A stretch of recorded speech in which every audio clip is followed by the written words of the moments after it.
Welcome back to Bloom. Our next guest is a four-time US Olympian, but currently she's not fighting for a spot in the podium. She's fighting breast cancer and still training for the 2020 Tokyo Olympics. Here with an amazing story is Olympian, mom, and breast cancer warrior Chaunte Lowe. Welcome, Chaunte. Thank you so much for having me. I am so excited that you're here. I wish it was for different reasons, but I am so happy that you're here to share your story. Yeah, absolutely. I feel like it's an important story that many women, even men, need to hear, and I'm glad to share it. Yeah, so talk to us a little bit about your breast cancer journey. Yeah, so initially I found like a rice-sized lump in my left breast, and I was concerned. So I went to the doctor, and I was, wanting to figure out what it was. I did an ultrasound and a mammogram, and they said all's clear, so everything's good. So obviously I was so relieved. Of course. But then, it's something that just kept nagging me, and I'm just like, even though they said it was all clear, that doesn't feel right. And they told me to come back in 6 years because... Wow, 6 years? 6 years. Wow. Well, because I was 34 at the time, and so you have to be 40 before you start getting those regular mammograms. And so something was nagging me. I didn't want to wait that long, so I went back, and that's when they let me know, like, whoa, this does not look like a normal lymph node or something like that. It looks more like cancer. Okay, and what did they find out from that diagnosis? So they ended up having me go in for a biopsy, and they found out that not only was it breast cancer, but one of the most aggressive forms, which is triple negative breast cancer. Wow. So what is your sort of prognosis and treatment plan that you're doing right now? You're in the middle of chemo. I'm in the middle of chemo. So on Tuesday, I will have my 5th of 6 rounds of chemo.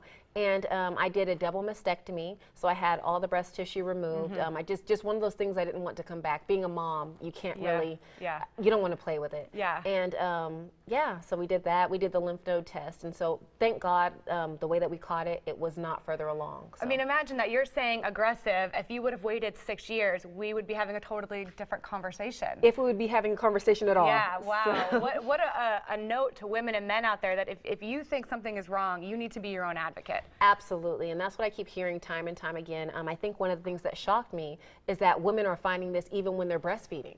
And so you have to know what your normal is and kind of check yourself regularly so that you know if there's any changes. So you're going through chemo, but you are also training to hopefully make your 5th Olympic team. So how are you juggling all that? Yeah, it's one of those things where, normally when I train for the Olympics, I'm doing it for myself and for my family, for my country. But this time I feel like there's more of a deeper root behind it. And I'm doing it for all women and men that may be affected by this horrible disease. I feel like it's a great platform to get awareness out there and let people know, like, look, you could be healthy, you could be doing all the things you think are right, but something could be wrong inside of your body, so to pay attention. Wow, you give me goosebumps just thinking about I hope you make that team, what that will mean.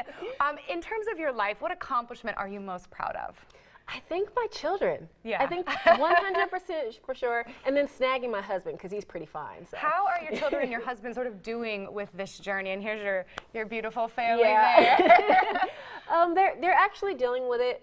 In the beginning, we all cried. Like, we all fell out in different parts of the house. My 12-year-old, she fell out outside, and then we were just all in different rooms, and we were completely devastated. But we're a family of great faith. And so after we had that moment of like, oh my gosh, can't believe this is happening, then we remember, okay, wait, we have faith, and we believe that, this is going to be okay. This is just a journey, and it's not for us, it's for somebody else. Yeah. And so we started taking that, that mindset that we really can do this for somebody else, and so we're fighting it. So how are you, like you said, using social media, trying to help others? How are you using social media to empower yourself in this journey? I'm being very transparent with my journey. I've been using Instagram, and I love it because women have been reaching out to me and telling me, wow, because of you, I went and had my mammogram. I've been putting it off, and now because of you, I went and had it. And, there's other women reaching out to me, hey, I just found out that I was diagnosed. Do you have any advice for me? You've been through this process. What should I expect? And so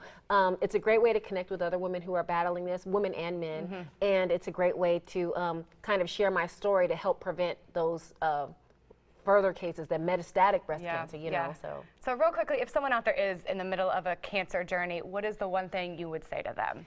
Absolutely stay positive. Stay positive and keep those positive thoughts. If you see that there's people around you or things around you that are negative, distance yourself from them as much as you possibly can and focus on the positive. Well, our positive is that you're going to be on that Olympic, you're going to be on that flight to Tokyo, and then we're going to have you back on to talk about that when you are cancer-free and a 5-time Olympian. I know it's going to happen. She trains with my mom. I do. Just much higher than out there together. So if you would like to follow her journey and her journey to Tokyo 2020, you can head over to Chaunte's Instagram at Chaunte Lowe. Thank you so much for being here. Best of luck to you. Really appreciate it. Thank you so much for having me. It's been a pleasure. It is. Stick around. We'll be right back with more Bloom.